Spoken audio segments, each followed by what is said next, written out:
Hello every crafter. I want to take this moment to show you how to do a few cast on methods with knitting needles. Yes, I know I normally crochet. The purpose of this is to, one, show you how to cast on. Two, if you want to make a rib for your knitting machine, it's easier to do by hand if you haven't got a ribber. So what we're going to do is we're going to do our basic slip stitch, which I talk about in every video, which is just wrap the yarn over, pull up your working yarn and pull it up through. So let's just show that again. So you're wrapping the yarn over and pulling it through. You're going to pop that on your needle. Now, there are two ways to cast on when you're doing it by hand, two ways that I know of. The first way, which is similar to the E-wrap on the LK150 knitting machine, which is just wrapping it around your fingers, placing it onto your needle. And you can do that one very, very quickly. You're just going to cast it on like that. Now, this is my preferred way of casting on. There is another way that you might be used to. You can always do it this way as well. So you're just going to take your needle through the slip stitch, take it through the slip knot even, pull it through and put it back on that needle, and you've cast on one. Then once you've got two stitches on your needle, you're just going to put your needle straight through in between the two stitches, yarn around, pull through and yarn onto your needle. And you can do that for as many stitches as you need. So you're going to keep going in between the two that are the furthest on your hook, on your needle, sorry, and just pull it over.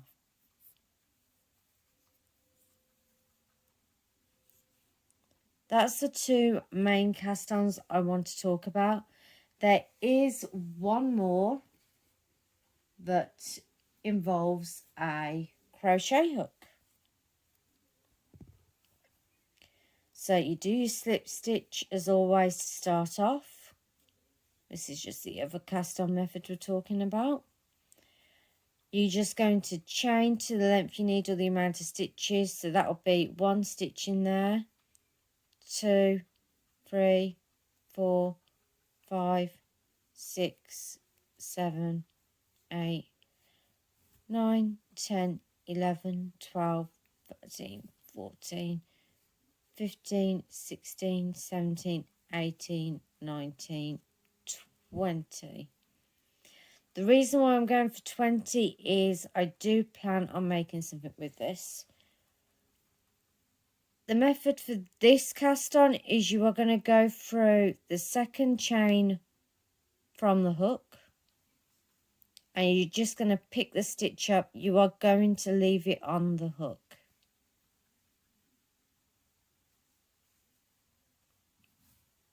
And you're thinking, yeah, okay, that's great. You've got all these stitches now coming on your hook, picking up one in every chain and just bringing it up and leaving it on there.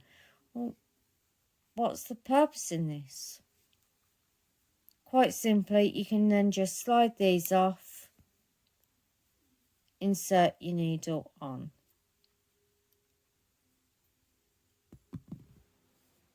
And that's a nice, easy cast on right there. You can do it with just a knitting needle, but it can become a bit fiddly. I do recommend a crochet hook, just because it picks the stitches up easier and nicer. And that will also give you a nice edging. Once you've cast on your amount of stitches, no matter which method you are using, there is no right and wrong way. There are two main stitches that you use to form any pattern. On the LK150, it does stockinette stitch automatically, which is the main pattern that any jumper does it in. this neat V shape stitch here. So all we're going to do to get that is you're going to knit on the one side, which is your needle through, just through the front, onto every single stitch. So it's just going through on every single stitch, wrapping the yarn around. Sorry, I'm doing this automatically. I'm trying to get an extra video recorded for you guys tonight, seeing as we've got the extra hour. And this is the knit side. The stitch will fall behind on the needles.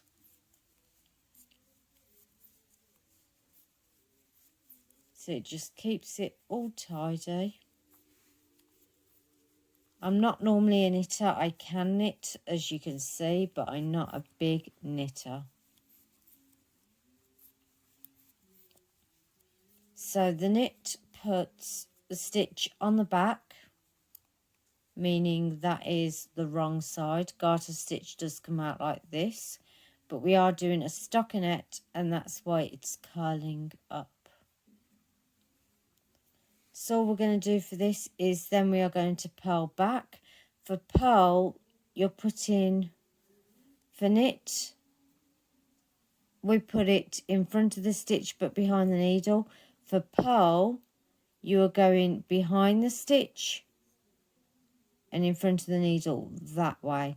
You're going to wrap the yarn around as just before and come through, and that will give you the stockinette stitch that you get on the LK150. The best way that I can explain it with the LK150, how that works, is it keeps putting the stitches on the back because of the way it works. If you are lucky enough to have a ribber, then that will transfer the stitches to each bed. I don't have a ribber, so anything that I want done in a ribbed format, I have to do by hand. This is pretty simple stuff.